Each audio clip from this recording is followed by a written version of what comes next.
네, 안녕하세요. KR 웹세미나 시작하겠습니다. 오늘은 저희가 내년도 산업별 전망에 대한 주제로 말씀을 드리려고 하고요. 우선 저는 오늘 진행을 맡은 평가정책실장 김병균입니다. 해서 오늘과 내일에 걸쳐서 좀 말씀을 드리려고 합니다. 산업들이 여러 개이고 오늘 하루에 너무 장시간 진행을 하는 것보다는 양일로 끊어서 이렇게 진행을 하려고 하고 그렇게 공지를 드린 바가 있고요. 그래서 오늘은 일단 전체적인 종합 부문 그리고 기업 쪽의 여러 산업들에 대한 말씀을 드리고 내일 기업 쪽의 나머지 산업들, 그리고 금융 쪽 산업들, 이렇게 진행을 좀 하겠습니다. 그래서 오늘 첫 번째 주제로 전체적인 그 종합에 대한 뭐 조망을 해주실 저희 김경무 평가 기준실장님 나오셨습니다. 안녕하세요, 실장님. 네, 안녕하세요.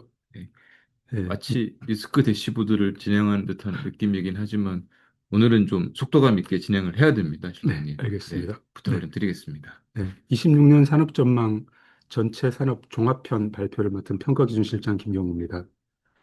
근데 제가 발표하는 내용은 사실 뒤에 업종별 산업전망을 이해하시는데 좀 도움이 되는 백그라운드 정도로 생각을 하시면 될 것 같고요.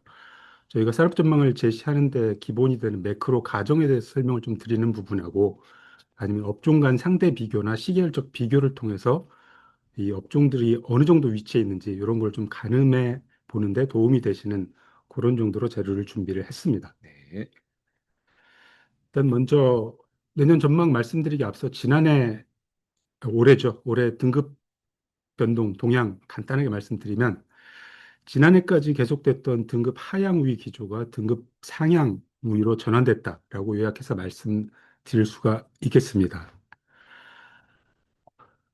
일단 5페이지 기업 실적부터 보시면은 좌측에 이제 유가증권 시장 오른쪽 코스닥 기업 실적을 보시게 되면 막대 그래프로 되어 있는 매출액 약간 소폭 증가했고 선으로 선 그래프로 되어 있는 영업이익률도 다 이렇게 2년 연속 상승하는 추세를 보였습니다. 그래서 기업 실적이 조금 회복되는 모습을 보였고요. 이런 회복세가 신용 등급에도 그대로 반영이 됐습니다. 그래서 6페이지 슬라이드 보시면 연간 등급 변동 업체 수가 상승이 16개, 하락이 11개로 엔데믹 이후 처음으로 상향 우위로 등급 변동이 전환됐고요. 오른쪽에 업다운 레이쇼를 보더라도 지난해에 비해서 0.53에서 1.45로 큰 폭으로 올라갔습니다. 1 이상이면 상향 우위이기 때문에 등급 상향 우위 기조가 올해 나타났고요. 아직 CP 정기 평가가 남아서 연말까지 등급 변동 업체가 좀 남아 있을 텐데 이런 기조에 큰 변화는 없을 걸로 예상하고 있습니다. 다음에 등급변동 업체 리스트 목록 참고하시면 되겠고요. 8페이지에는 이제 등급 자체는 바뀌지 않았지만 아웃룩이 변화된 내용을 가지고 등급 전망 상하향 변경 업체 수를 카운트를 해놨는데요. 최근 2년 연속 상향 변경과 하향 변경이 거의 대등하게 균형을 이루고 있습니다. 그래서 일단 하향 우위의 등급 변동 기조가 일단락 됐다는 건 여기 등급 전망 변경을 통해서 확인을 할 수가 있는데요. 한 가지 숨어 있는 부분이 2025년에 등급 전망 변경이 15, 16으로 균형이라고 보이는데 실질적으로는 상향 변경이 더 많다고 보고 있습니다. 왜냐하면 연내에 등급 전망 변경과 상향까지 두 번 일어난 경우 제가 상향 등급 변동으로 집계를 하고 등급 전망 변경에선 제외를 하기 때문에 연내에 아웃룩도 바뀌고 등급 상향 조정까지 이루어진 업체는 카운트가 안 돼 있기 때문에 그것까지 고려한다면 실질적으로 등급 전망 변경도 확실히 상향 변경이 하향 변경보다 많았다라고 말씀드릴 수 있을 것 같습니다. 9페이지 슬라이드에 등급 전망 변경 업체 리스트는 참고를 하시면 되겠고요. 10페이지는 참고로 앞에 말씀드린 등급 변동이 전부 다 이제 선순위 모든 자체 기준이었기 때문에 CP 등급만 있거나 후순위 등급, ICR 등급만 있는 업체를 별도로 모아서 선순위 자체 이외의 등급 변동 현황을 정리한 자료입니다. 크게 등급 변동 방향성은 뭐 다르지 않고요. 상향 우위의 기조가 여기서도 나타난 걸 확인할 수가 있습니다. 25년 등급 변동 현황은 간략하게 설명드렸고 내년 전망을 말씀드릴 텐데 상향 우위로 돌아선 등급 변동 기조가 내년에도 계속될 것이냐 아직까지 확신하기는 좀 어렵다. 불투명하다는 정도로 결론을 요약하고 시작을 하도록 하겠습니다. 저희가 이 산업 전망을 발표함에 있어가지고 주요한 매크로 지표에 대해서 가정을 하고 있는데요. 성장률이나 금리, 물가, 유가, 환율, 부동산에 대해서 이런 정도의 가정을 가지고 제가 산업 전망을 했다라고 이해를 하시면 될 것 같은데요.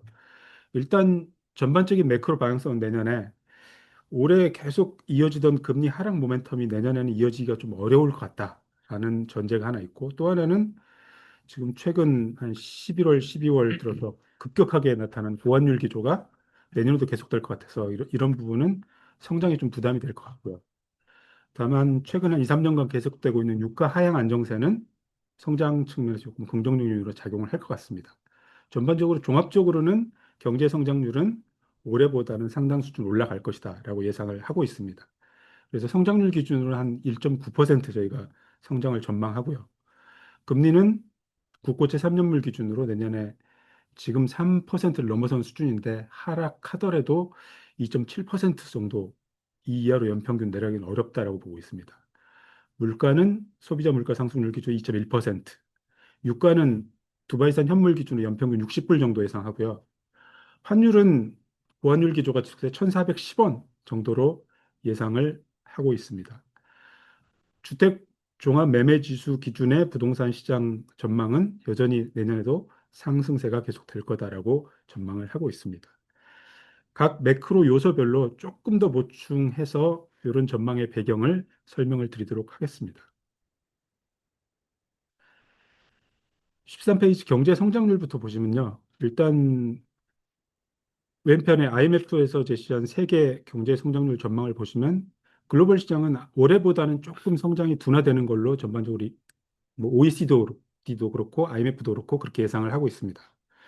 우리나라의 성장률은 글로벌 기관, 국내 기관 모두 큰 폭의 반등을 예상을 하고 있습니다. 낮게는 1.8%부터 높게는 2.3%까지 우리나라의 내년 GDP 성장률 전망을 제시하고 있는데요. 대략 2% 내외 성장할 것이다라고 보면 될 것 같습니다.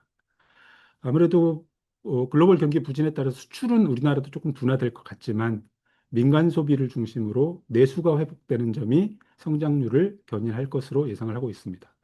실제로 뭐 소비 심리가 많이 개선돼서 소비자 심리 지수가 연초에 91 수준에서 11월 말 112까지 연 최고치를 기록할 정도로 소비 심리 많이 회복되고 있고요. 또 재정 정책을 굉장히 적극적으로 쓰고 있기 때문에 지금 예산안 통과된 게 올해 대비해서 8.1% 확대 예산이 통과됐기 때문에 내년에 이런 배경으로 인해서 성장률이 2% 내외를 기록할 것으로 보고 있습니다.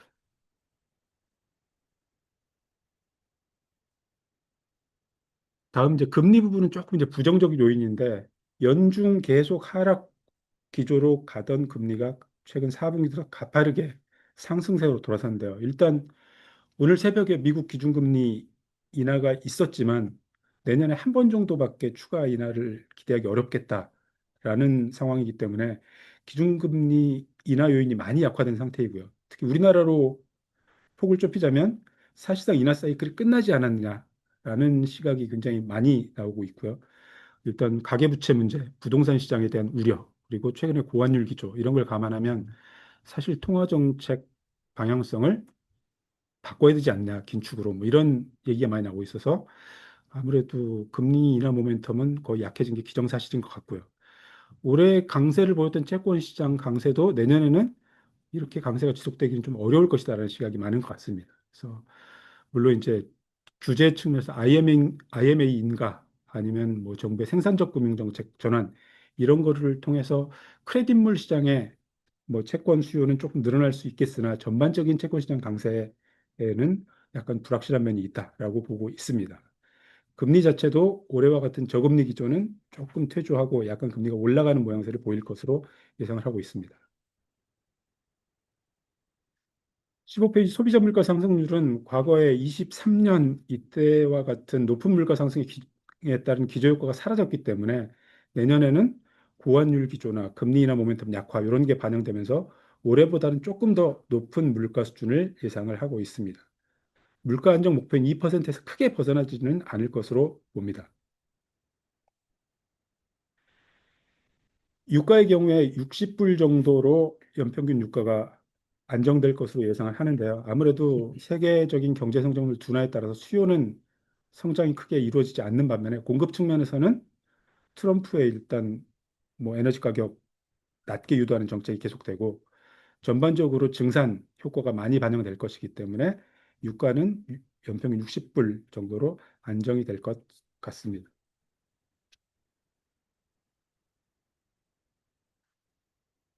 17페이지에 이제 환율인데요. 사실 환율 같은 경우는 오른쪽 하단에 원달러 환율 추시 보시는 대로 저희가 딱 1년 전에 산업전망 발표할 때 뭐 계엄 사태로 촉발된 이런 비정상적인 요인과 트럼프 위기 출범에 대한 우려가 반영돼서 지금처럼 1,400원대 후반대 이제 고환율 때문에 저희가 굉장히 주요한 변수로 짚었는데 연중 하락 기조를 보이다가 4분기 들어서 급격하게 상승해서 다시 이제 1,470원대 환율을 눈앞에 두고 있는데요. 뭐 이 부분이 작년 같으면 트럼프 이기 정부 출범에 따른 약간 우려 그리고 국내 정치적 불확실성이 반영된 요소라면 최근의 고환율 기조가 약간 구조적 요인이라는 분석들이 많이 나오고 있어서 단기간에 좀 해소하기가 어렵다라는 시각이 지배적인 것 같거든요. 아무래도 달러 인덱스가 우리 원달러 환율 제일 낮았던 7월 요때하고 비교하자면 달러 인덱스는 별로 오르지 않았습니다. 근데 원달러 환율은 1,350원에서 한 120원가량 오른 1,470원까지 올랐기 때문에 이런 부분이 전반적으로 수급에 의한 요인이다라는 분석이 굉장히 많고요. 해외 투자 확대에 따른 증권 수지 악화가 기본 요인이고 이런 요인은 구조적으로 단기간에 바뀌기가 어렵다라고 보기 때문에 내년에 1,400원대의 고환율은 기본 상수로 놓고 저희가 분석을 해야 될 것으로 예상을 하고 있습니다.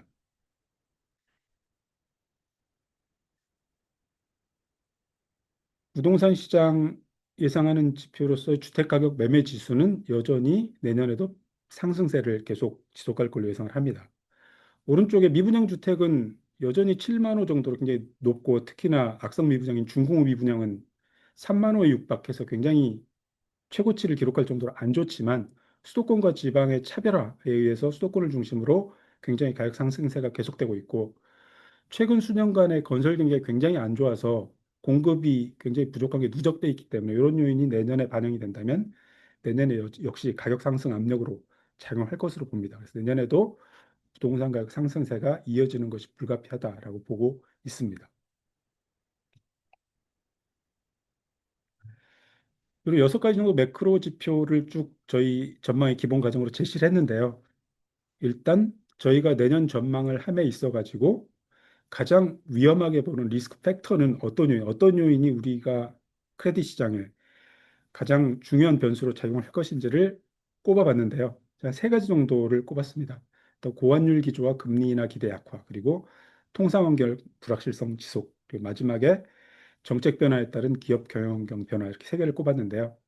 앞에도 설명을 드렸지만 최근 4분기 때 급격하게 올라간 환율이 굉장히 높은 수준에서 정착이 될 것 같고 금리 인하 기대가 굉장히 약화돼서 내년에 이제 통화 정책 방향이 긴축으로 전환되는 것 아니냐 이런 우려가 있기 때문에 이러한 변수들은 기본적으로 기업 경영 입장에서 굉장히 불리한 요소임이 분명합니다. 조달 여건이 굉장히 안 좋아질 가능성이 있어서 지금까지 낮은 조달 금리로 기업들이 굉장히 영업실을 끌어올리는 데 도움이 됐다면 내년부터는 그런 부분이 좀 다 반대 방향으로 움직일 가능성이 있기 때문에 비우호적인 요인으로 전체적으로 작용할 것으로 예상을 하고 있습니다. 두 번째 통상 환경 측면에서는 일단 미국과의 관세 협상이 타결은 됐지만 여전히 변수가 남아 있죠. 일단 법적 불확실성과 관련된 변수가 남아 있고 또 하나는 최근에 이제 관세 협상이 타결됐기 때문에 상호관세가 발효된 상호관세가 그대로 지속된다면 내년에 이제 관세 영향이 본격적으로 반영되기 때문에 그런 부분이 실제 이제 수출에 악영향을 미치는 효과가 내년에 이제 얼만큼 반영될 것인지도 저희가 이제 지켜봐야 될 중요한 변수가 될 것 같습니다. 마지막으로 이제 정책 규제와 관련된 요소인데 올 6월부터 이제 신정부가 출범하고 정책 방향이 기업 경영 관련 정책 방향이 이제 많이 바뀌고 있는데 첫 번째가 이제 기업 지배구조 투명성 강화, 소액주주 보호에 초점을 맞춘 상법 개정. 지금 3차 개정 상법까지 진행되고 있고요. 이런 부분이 기업 경영에도 상당한 변수로 작용할 것 같고요.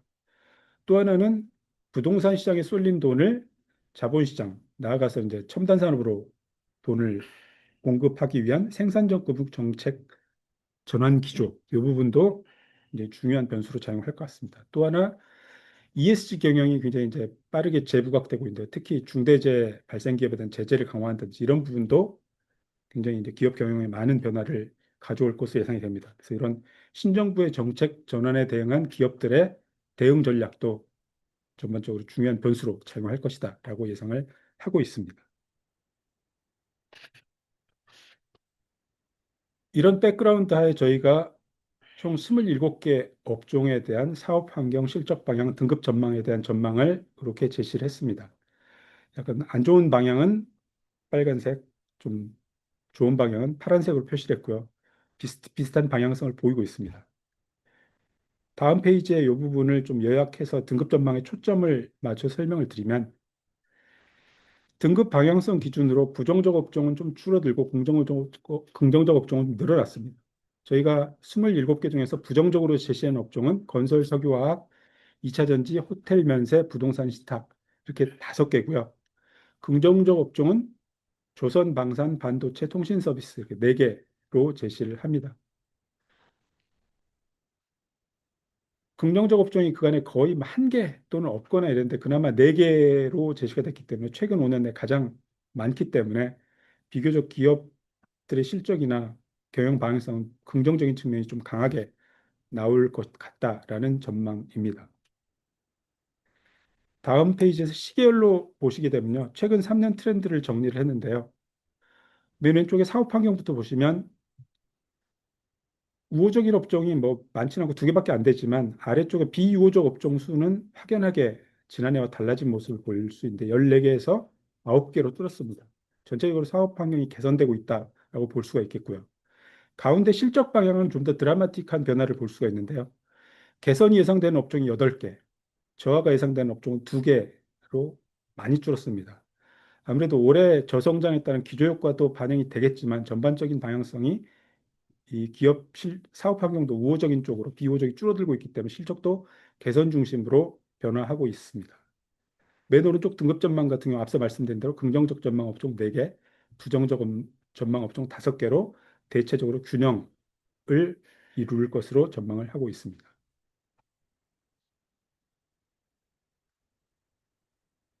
23페이지 슬라이드는 등급 전망하고 사업 환경을 좀 상중하로 나눠서 업종 간 좀 우열을 세우시는 데 도움이 될 수 있도록 저희가 자료를 준비를 했고요. 예년에 발표한 자료에 비해서는 우상향으로 좀 더 고르게 분포되어 있는 것을 확인할 수가 있는데요. 과거에는 비우호적, 부정적, 좌하단에 좀 분포된 업종이 많았는데 올해는 전체적으로 좀 균형되게 뿌려져 있는 모습을 볼 수가 있습니다. 저희가 27개 산업전망 보고서를 발표한 업종에다가 게임, 시멘트, 기계, SI 4개 합쳐서 총 31개 업종을 매핑을 했고요. 표시된 업종 중에서 파란색으로 표시된 업종은 작년 전망 대비 긍정적, 우호적 방향으로 움직인 업종이고 빨간색으로 표시된 업종은 비우호적, 부정적 방향으로 움직인 업종입니다. 약간 좋은 쪽으로 움직인 업종이 11개, 부정적인 방향으로 움직인 업종이 5개니까 지난해보다는 내년 전망이 좀 더 밝은 상황이다라고 정리를 할 수가 있겠습니다.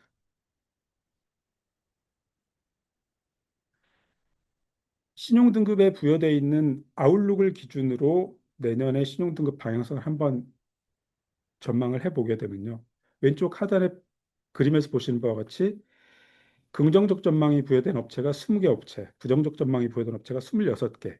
그래서 아직까지는 신용등급 하방 압력이 더 여전한 상태다라고 볼 수가 있겠고요. 다만 오른쪽에 투자 등급에 만을 아웃룩을 따로 모아서 본 오른쪽 그림을 보시면 2023년 말부터 올해 말까지 긍정적 전망 부여업체 수가 굉장히 빠르게 증가하고 있는 모습을 볼 수가 있습니다.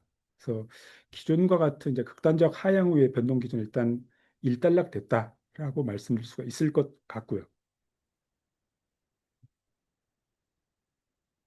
다음 페이지에 긍정적 전망 업체 수를 부정적 전망 업체 수로 나눈 등급 전망 배수도 계속 2023년 말 이후로 상향 기조를 보이고 있고요. 아직 1보다는 낮지만 계속 올라가는 추세이기 때문에 신용등급 하방 압력은 완화되고 있다라고 진단할 수가 있겠습니다. 오른쪽 그래프에 아웃룩 기준의 비중인데요. 긍정적 업체 비중은 최근 2년 연속 상승해서 5.1%까지 올라갔고요. 부정적 업체 비중은 6.6%로 내려가는 모습입니다. 아무래도 이 부분이 아직 골든 크로스는 발생하지 않았지만 등급 변동 기조가 상향 우위로 바뀔 가능성, 이런 전환의 시그널로 해석할 수가 있을 것 같습니다. 12월 9일자 기준 아웃룩 부여된 현황, 긍정적과 부정적 업체 리스트 참고하시면 되겠습니다. 마지막으로 지금까지 말씀드린 등급 전망을 요약해서 한번 정리를 하자면요. 여전히 사업 환경 측면에서 내년에도 비우족이 좀 더 지배적이다. 비우족 업종 9개, 우호족 업종 2개로 저희가 제시를 했고요. 아무래도 통상 환경 불확실성이 내년까지 이어질 것 같고 금리나 기대 약화로 조달 여건도 조금 더 안 좋아질 것 같기 때문에 사업 환경은 전반적으로 비우호적이 강하다라고 말씀드리겠습니다. 실적 측면에서는 내수 중심으로 일단 경기 회복이 이루어질 것 같고 올해 저성장의 기저 효과가 반영되기 때문에 실적 개선 업종이 다수다. 그렇기 때문에 저희가 개선 업종 8개, 저 업종 2개로 정리를 했고요. 신용 등급 측면에서는 일단 올해 상향 기조로 돌아섰지만 내년까지 계속될지는 약간 불확실하다. 연말 기준 등급 전망 부정적 업체 수가 여전히 긍정적 업체 수보다 많기 때문에 내년까지 추이는 조금 더 모니터링이 필요하겠다라는 정도로 정리를 할 수가 있겠습니다. 이상으로 종합편 발표를 마치도록 하겠습니다. 네, 시장님 말씀 잘 들었습니다. 뭔가 그래도 어두운 터널을 통과했다? 이런 느낌을 좀 주신 것 같고요. 그 종합 부문에 대해서도 지금 아이고 벌써 뭐 질의를 주셨네요. 선택의 여지가 없이 그 질문 사항이 하나여서 제가 김경문 시장님께 질문을 좀 드리겠습니다. 환율, 예, 어려운 환율입니다. 환율이 가파르게 상승하고 있는데 고환율의 산업별 영향은 어떤지 취약 업종과 오히려 수혜 업종 알려주시면 감사하겠습니다. 또 한국 경제 거시 측면에서 고환율은 어떤 영향을 미치는지, 현 수준의 고환율을 견딜 수 있는지도 궁금합니다에 대해서 가능한 선에서 답변을 좀 부탁드리겠습니다. 네, 아마 지난해 아웃룩하고 이후에 무슨 저희가 리스크 대시보드 하고 하면서 환율 문제를 몇 번 다뤘던 것 같은데 그때 아마 말씀을 드렸던 거하고 거의 같은 내용으로 말씀드려야 될 것 같은데 아무래도 요 업종을 일단 말씀을 해주셨어요. 산업별 영향을. 근데 뭐 일단 환율에 민감한 업종에 대해서는 아마 뒤에 업종별 발표를 하면서 구체적으로 아마 말씀을 드리지 않을까 싶고 전체적으로 말씀드리자면 일단 수혜 업종하고 이렇게 자꾸 손해보는 업종이 갈릴 텐데 통상적으로 수출을 많이 하는 업종 긍정적이라고 보겠죠. 저희가 대표적으로 자동차, 반도체 같은 경우 뭐 일단 상호관세 맞았지만 최근에 고환율로 상당 부분 상쇄하고 있다 이런 얘기가 나오기 때문에 그런 수출 위주 수출이 많은 업종 특히나 이제 국내 생산 비중이 높은 기업 같은 경우는 수혜가 예상이 되고요. 반대로 일단 고환율에 따라서 굉장히 리스크가 우려되는 업종은 수입 의존도가 높은 기업일 텐데 기본적으로 원자재 수입이 많은 업종 대표적으로 일단 철강이나 아니면 식음료 업종들도 대부분 다 수입 의존도가 높기 때문에 이런 업종들은 상대적으로 리스크가 크다라고 볼 수가 있겠습니다. 특히 뭐 항공, 뭐 여행 이런 데는 기본적으로 보안율에 따른 부정적 영향에 노출된 업종이니까 이런 업종도 부정적 영향이 크다고 보겠습니다. 일단 단기적으로는 업종별로 수혜 리스크 업종이 갈리지만 이런 1,400원 후반대 보안율이 전반적으로 지속된다면 일단 수혜 업종 리스크 업종을 떠나서 전반적으로 국내 경제는 별로 좋지 않다라고 일단 봐야 될 것 같습니다. 일단 뭐 이 정도로 정리를 예, 하도록 예. 하겠습니다. 시장님 전체적인 종합 말씀 잘 들었습니다. 네, 고맙습니다. 고맙습니다.